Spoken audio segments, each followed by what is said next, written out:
Well, so let's get to your guys' book then, because your book really parodies all of this stuff. The Yas Queen Chronicles, coverage from the first annual Resistance Forum. So I read the sample chapter, and the way y'all did it was it's an actual forum, right?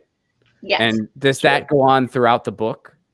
Yes. Like that's the entire book? Okay, cool. Yes, the idea is it's kind of like a college circuit kind of thing where all these, you got some MSNBC pundits running a thing with a bunch of shit libs on stage. And then accidentally Nina Turner ends up on the stage with them as well. And her mic, well, in the chapter I read, her mic gets cut. Whenever she tries to, kind of point out the insanity of it all, her mic gets cut. And then it's back to my favorite was actually, if I had to pick a favorite out of the chapter I read, I'd have to give the medal to James Scarville, just because he was so close to the real guy.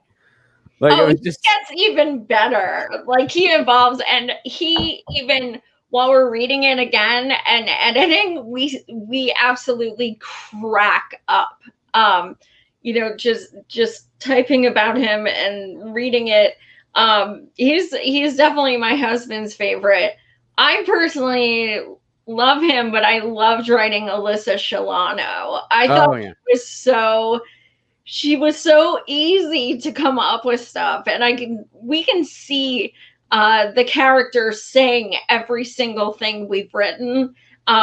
So it's like it almost turns into a movie as you read it, because you can just see it happening. So what was let's back up a little bit then. So how did this idea come about? Like, what made you guys want to write this book? Well, I was just it was when Tara Reid came out, and I was watching women, especially just going after her and being not even just not believing her, but saying the most disgusting things, and also saying, well, Trump's worse, like it's some kind of sliding scale. And I just saw the way these Me Too people started deleting their Me Too in their bio, started just attacking her and saying all of a sudden, don't believe all women because she's talking about a Democrat. And it just like started giving me ideas. At first, I thought, well, why don't I make a book about, because like people tend to like my snarky tweets. So I was like, maybe I'll just make a book of like my snarky tweets. And then I'm like, nah, that's not like that fun. So I hit up Pat because I thought, well, maybe we can collaborate together, but we were just acquaintances. He was on my show a few times, but he's in California. I'm in Pennsylvania. We've never met. So I was like, he doesn't know me, so I can't expect him to trust me to literally write a book with me. But let me just message him on Facebook and see what he says. And I knew he was writing a second book. But I figured, I was just like, hey, how do you feel like maybe doing this in the future? And he's like, what's your phone number? Let's start this weekend. And it was like right when Bernie dropped out that it really started to solidify. And I'm like, I am so depressed. I cannot stand this. Let's turn, a lot of heartache and a lot of disgust for things into something that we can try and laugh about, like the very epitome of if you don't laugh, you'll cry, that kind of thing. Well, yeah, I mean, especially as you're experiencing it in real time. I mean, I know for me, obviously not being able to tour has been like, like part of my heart is just broken, but it'll come back and that's okay. But, I just having something like, we do shows on Zoom and having, this show and just being able to tweet and write. I mean, that's how you cope with this stuff. It really is. I mean, it's how you cope with this stuff. And boy, do we need it this year. I mean, it's just, this is one on every single level. Like, it's just everything that could have gone wrong did and continues to. And then of course you put a pandemic on top of it. It's been totally unreal. So you guys have never actually met in person? Nope. No, we did most of it over the phone while we're sharing a Google Doc writing the thing. See, that's, what's interesting is I know here in Southern California, I mean, everyone's sort of scrambling a little bit because we don't know. I mean, there are people that are wondering, is quote unquote Hollywood going away? I mean, people are leaving, and, it's not just Joe Rogan or like the biggest, like the most famous comics. It's people at all levels. I mean, I know a lot of writers they've left for at least a year. They've just moved to cheaper towns to just see how all this is going to play out. And I mean, a lot of us are wondering, is there any reason that a writer's room can't just be virtual forever? I mean, it's obviously, I think there is some benefit to like being in person, but I don't think it's mandatory.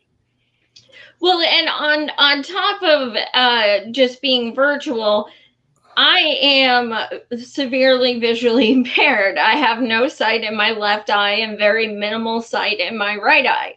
So not just were we not in person, but I did a lot of my writing through dictation. And when a lot of our writing we did together over like conference call, and a lot of our writing, after all of our writing, when we went through the editing process, Pat would read everything to me and then we would discuss it. So not just being in separate places, but we had, the visual impairment disability to also work around. And I love Pat because he's been so patient with me and so comforting. And that's because I can hit the mute button. Like, no, go on. No, but it's like, it can't be, it's certainly not easy for me, but it can't be easy for him to have the patience to actually read everything to me and have me try to edit with him. But, even despite that, our book is like totally 50-50 us. I mean, we've written equally the same amount, and we have the same sense of humor, which is kind of could be a detriment because neither one of us get offended at anything.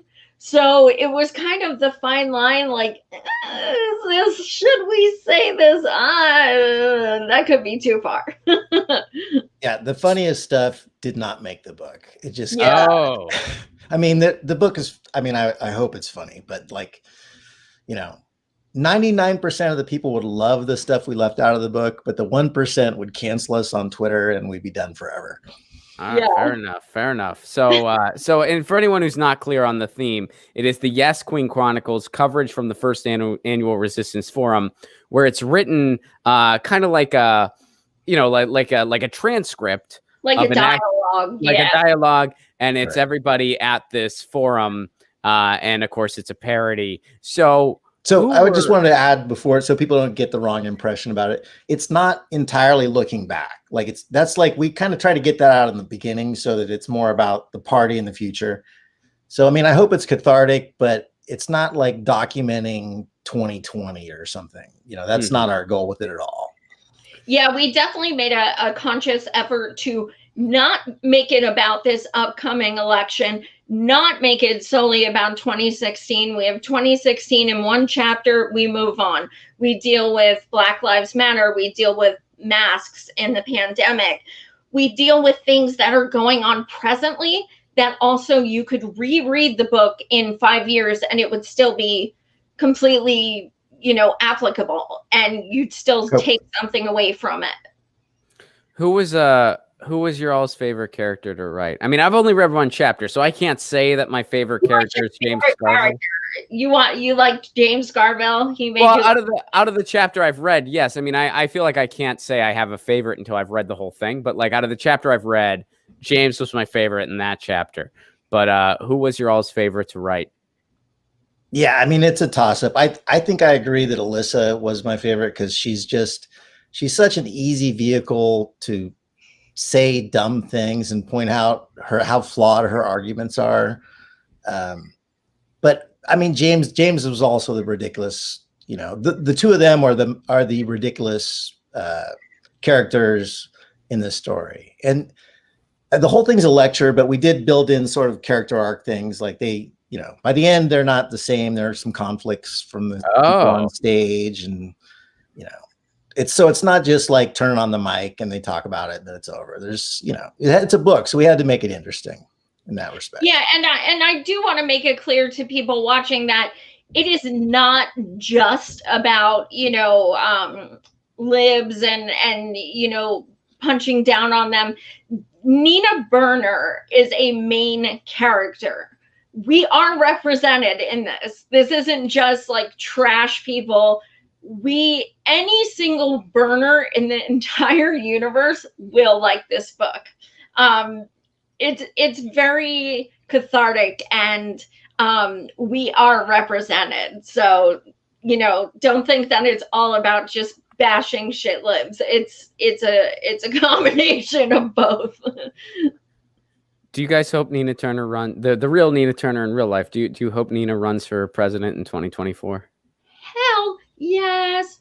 And also, I'm just going to brag. Nina asked us to go on her podcast. So we'll be joining her on Hello Somebody on the 20th. She reached out because she saw, you know, our book cover and stuff, and, nice. and read Pat's first one. So I'm like, I can't even like, but yes, I mean, I was burn and turn all 2020. I was like burn and turn.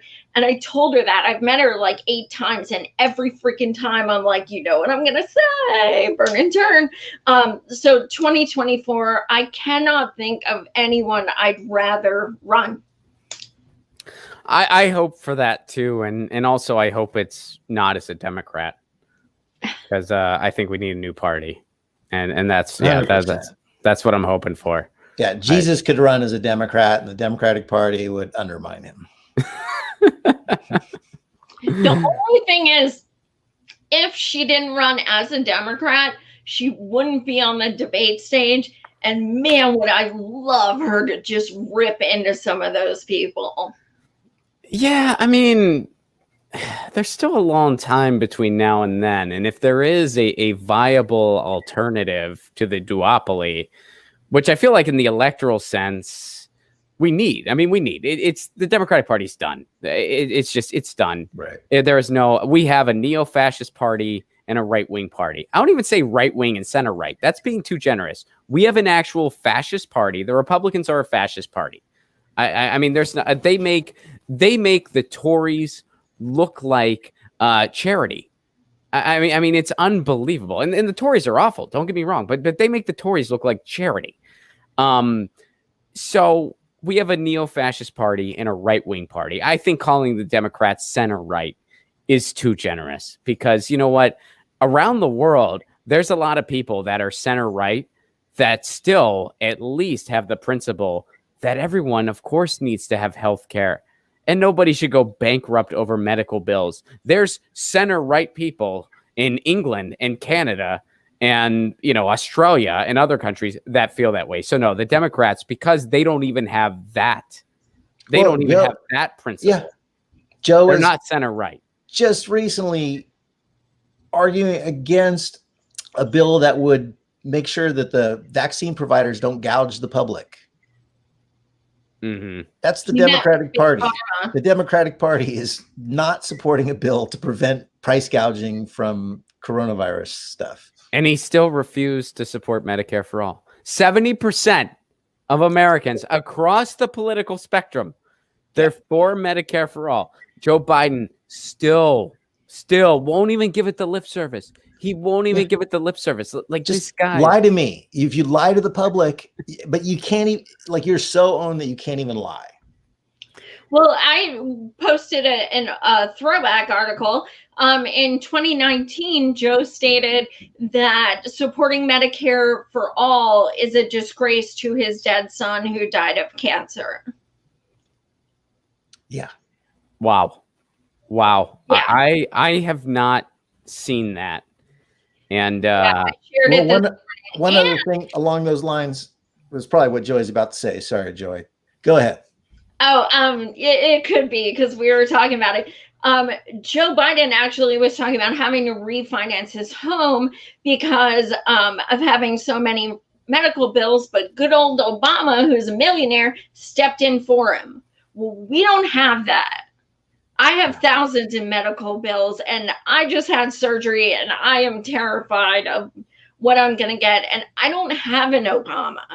Yeah, So, I mean, so he didn't end up helping him, but imagine supporting a system where the actual president of the United States is offering to pay your bills for your son's medical bills because the system is so fucked, and not thinking you should change the system. it's unbelievable. It is unbelievable. And I mean, this is, yeah, I mean, we don't live in a country. Like we just don't. Like we're not a country. This is a corporation with state lines drawn. That's what we are.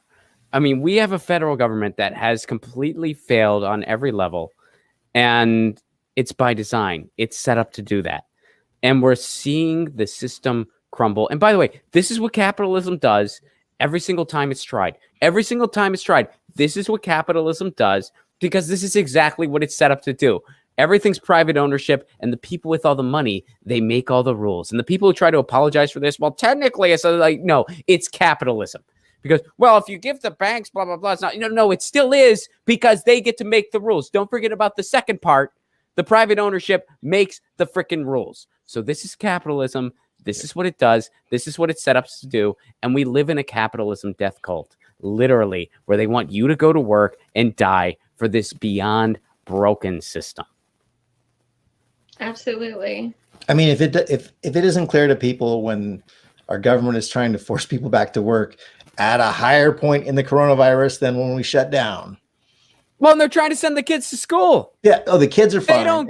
They do not care. I mean, it's unbelievable. You knew they didn't care about our children when school shooting after school shooting after school shooting after school shooting to the point where it is every other day. And we can't even talk about a common sense weapons policy. And then there are so many models throughout the world we could look to and borrow from each to have a sensible solution that will start to at least make this problem better. The conversation won't even happen. It won't even happen unless you have Beto O'Rourke grandstanding about something he would never actually try to implement in a million years and just make a fool of himself. Grandstanding on a desk. On a desk, mind you. Sorry, Or a salad bar. Or I know it's a total dad joke, but or a picnic table. Or no, you know what? I always said his slogan, man, stand on something, stand for nothing. That was Beto. That was good old Beto. Yeah, I was born to be in it, man. Why wasn't he a character? Ooh. I didn't. Well, he's not a main character. Oh, is he in there? He wasn't. Well, in the we talk chapter I about saw. him, I think. Okay. We do. There is a lot of people that aren't main characters but make an appearance.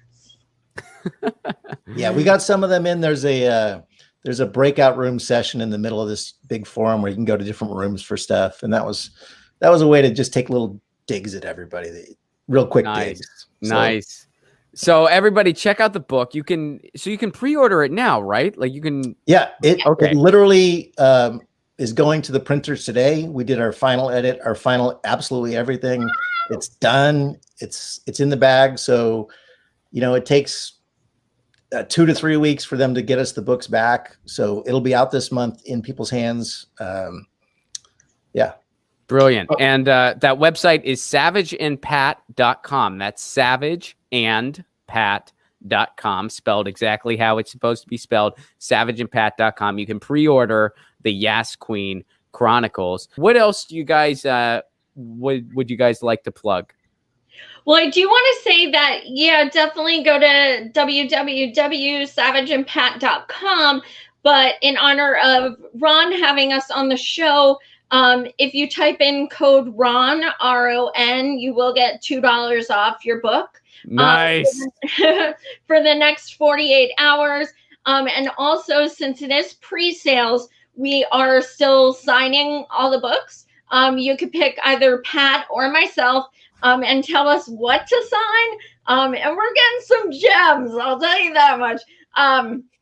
But our signature Kind of regret that part. easily like a quarter to the value. So you definitely, if you're going to get it now.